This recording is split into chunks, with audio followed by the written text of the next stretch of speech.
Hi guys, welcome to Plugged In with Spike Leo. This week we have special guests and very close friends, Harley and Delaney from Fight Night Records. Hi guys, how you doing? Pretty good, mate. How you doing? Yeah, this obviously feels a little bit awkward because we're really close mates, and it feels a bit silly interviewing you formally. So let's try and make it as informal as possible. Give it cash. Yeah. So, good. A little bit of history.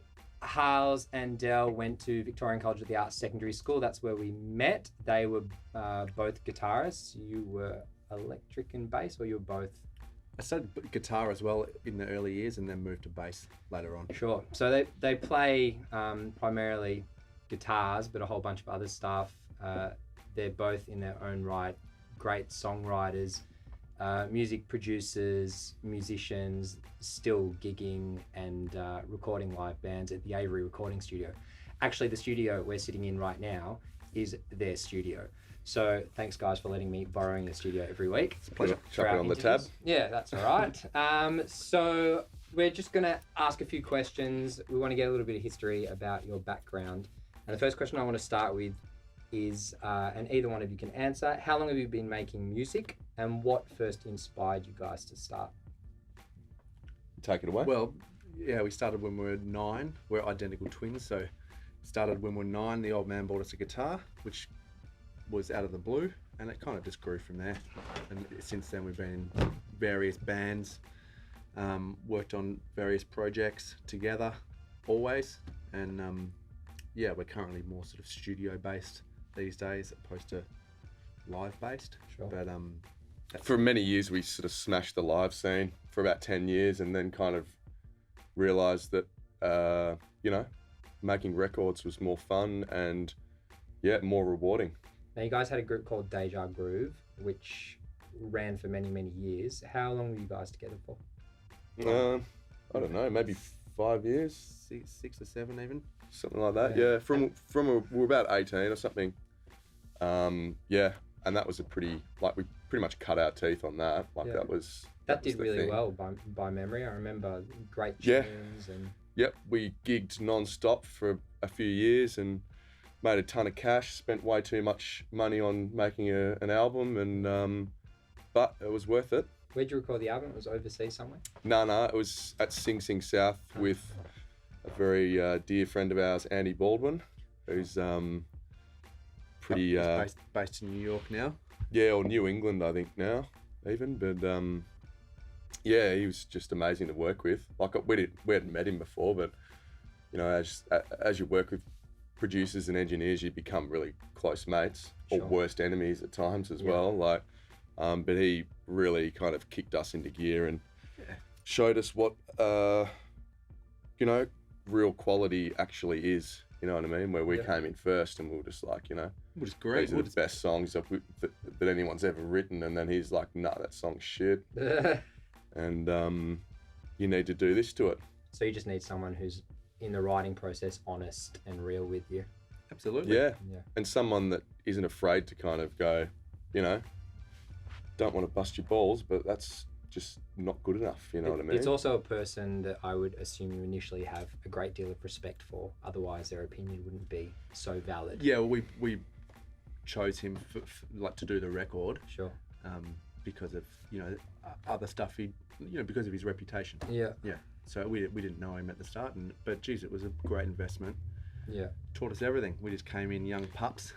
Yeah. It's kind of like a uni degree, really. Yeah, like we wrote a record in the studio for like 6 months or something, even longer maybe. Possibly. I don't know.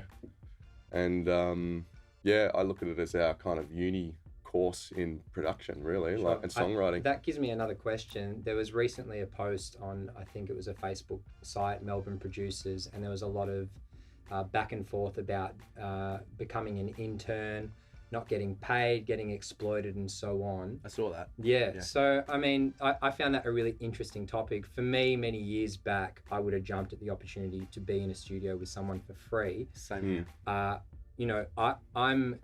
I think education is really important, but it's difficult to know when you're younger what the right type of education is because, typically our parents would say go to college or university, but in the creative world, it's a little bit different. And now there's a lot of courses. JMC and SAE, and I think they're charging between $40,000 to $70,000 for a 2 to 3 year course. And a lot of the kids that are coming out of there, with all due respect, like they do have great theoretical knowledge, because to do a bachelor degree, there has to be a large theoretical component. So there's a lot of paperwork, but how valid is that, as an engineer, songwriter, lyricist, and all that kind of stuff? Like, Well, I reckon it's pretty, like it's got its pros and cons, the same with anything, but like, I reckon where it kind of fails, like for starters, that's a shit ton of cash. It's a lot of money. Like 40 grand for 2 years. Mm-hmm. Well, it's out of reach for most people. Well, it's not even an option. It can be done on Hex, but we all know, even still, like it's after that, what's the guarantee play, that you're going to pay that off? So it's one of those things where you kind of like spending 40 grand to like learn how to use all this amazing gear in this like institutional studio, and then that's all good, but then you go back to all your own gear and you don't have all that, so you're kind of learning how to use all this equipment that you don't even have. Sure. Which by the time you get that equipment, you're gonna kind of roughly forget how to use it all. In these courses, they're in there only a few times a year with a live band. Right. So really? the difference between that or actually, working for free. Yeah. As a, intern. Yeah. For 12 hours a day, watching and learning. I mean, how important is that?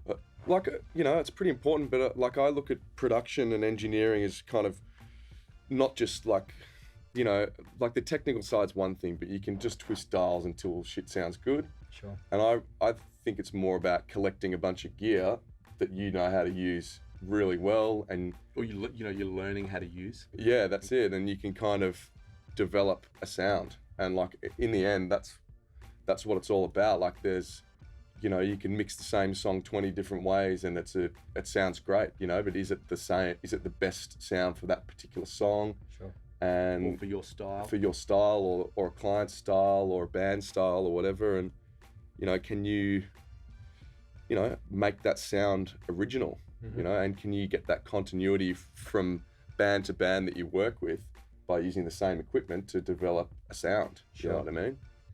So I want to ask, Del, I know you're more on the lyrical side of things. You're a fantastic writer and great with melodies and stuff like that. Not to take away from you, like, chordal structure. I mean, you're really efficient and amazing with all that stuff as well. But I know that your strength and what you enjoy is being a lyricist.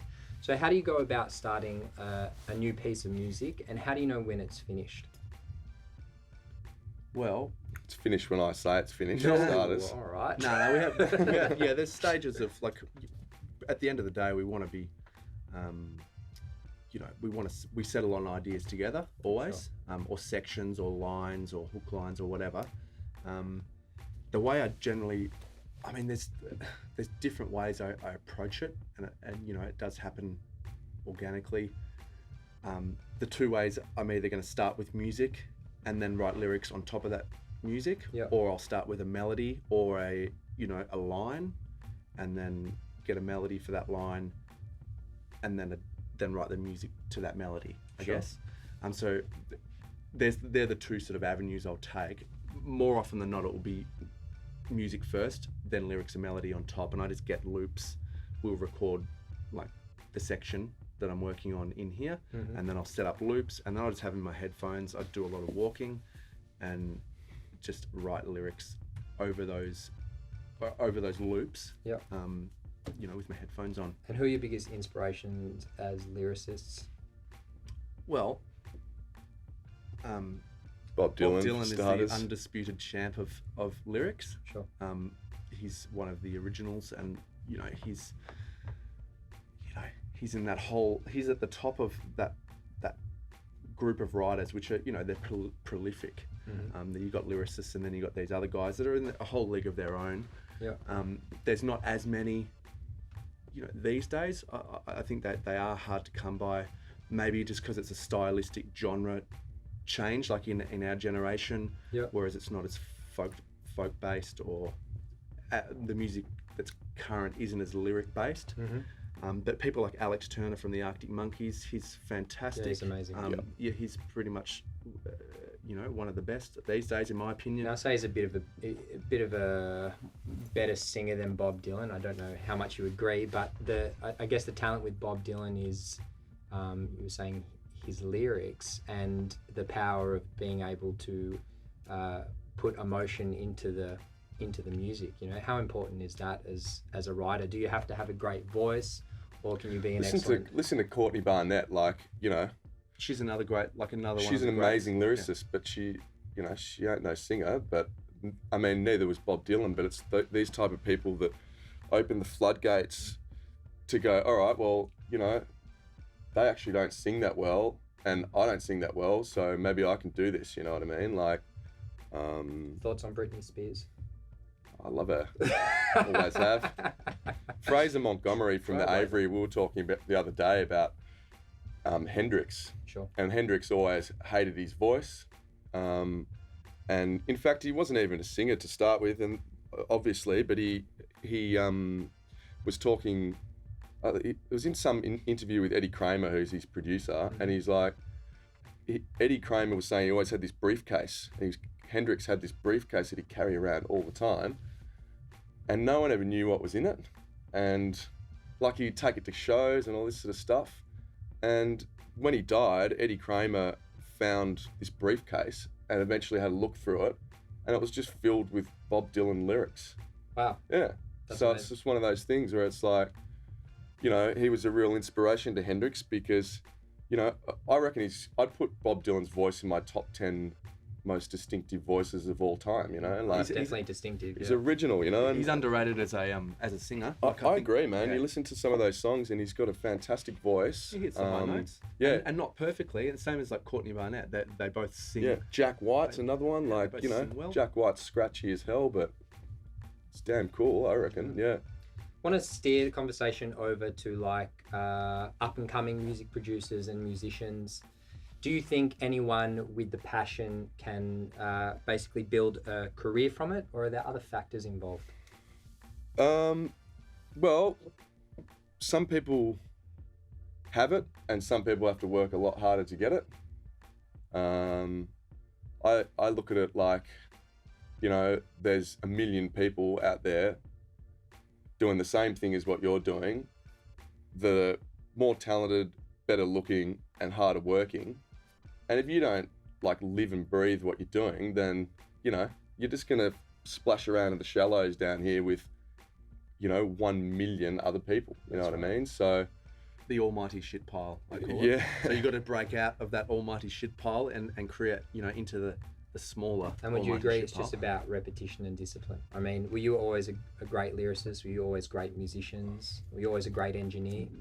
No, it's something you got to work at, obviously, but it's I think if someone, it's the same with anything. If you want it bad enough, then it's not going to be a chore, and you're going to make, even if you're flat out, you're going to make time every day. Yeah. And that's what it is every day to work on it. You know what I mean? And as far as I'm concerned, there might be, a handful of exceptions, but if you don't do that, then, you're just kind of splashing in the shallows, really. And then you've got that element, you might work your ass off, and you're still relying on timing and, external factors. Yeah, network, the network you've created, or just good luck as well. So, it really, just because you work your ass off doesn't mean that even much life owes you anything. Come from it as well. Yeah. So there are external factors that definitely need to be, on your side. Yeah, but you're not doing yourself justice if you don't have a good right go at it. Yeah. And I think at the end of the day, as long as you work hard and you're proud of what you're doing, you're living it. Yeah. And that's the most important thing. You can't, if you strangle something too much, you can't breathe. Yeah. So just do your thing and be happy with what you're doing and be proud of it. Yep, it's good advice. We're running out of time, so I do want to cover quickly Fight Night Records. What is Fight Night Records? What are the goals for this year? I know you have some exciting projects that are coming to fruition now. Sure. Can you sum it up relatively quickly? Well, what are you wanting to Fight achieve? Night Records is something we started a few years ago, and it's like I look at it as a modern day record label that has nothing to do with the business side of things. We just write, produce, and record and engineer bands and singers and artists and all that sort of stuff. And then it's up to them to do what they want with it. We obviously give it our advice because we want our music getting out there as well. We don't sign bands or do anything like that. We just get them in to make records.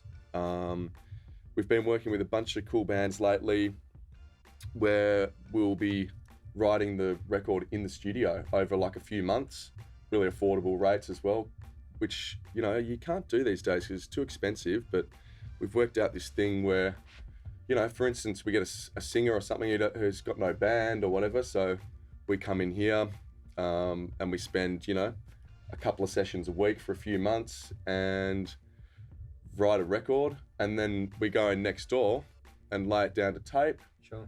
bring it back up here, do the mixing and overdubs. So it becomes this really exciting way, how they used to do it, you know, in the 60s and 70s, where you'd actually write the record in the studio. Yeah. Instead of like going, all right, we've got, you know, $2,000 or something, so we're going to come in here and try and do 10 songs in one day. You know what I mean? So you guys are really tailoring it around the artist, taking care of them, making sure Absolutely, that it's a nice collaborative process. Yeah.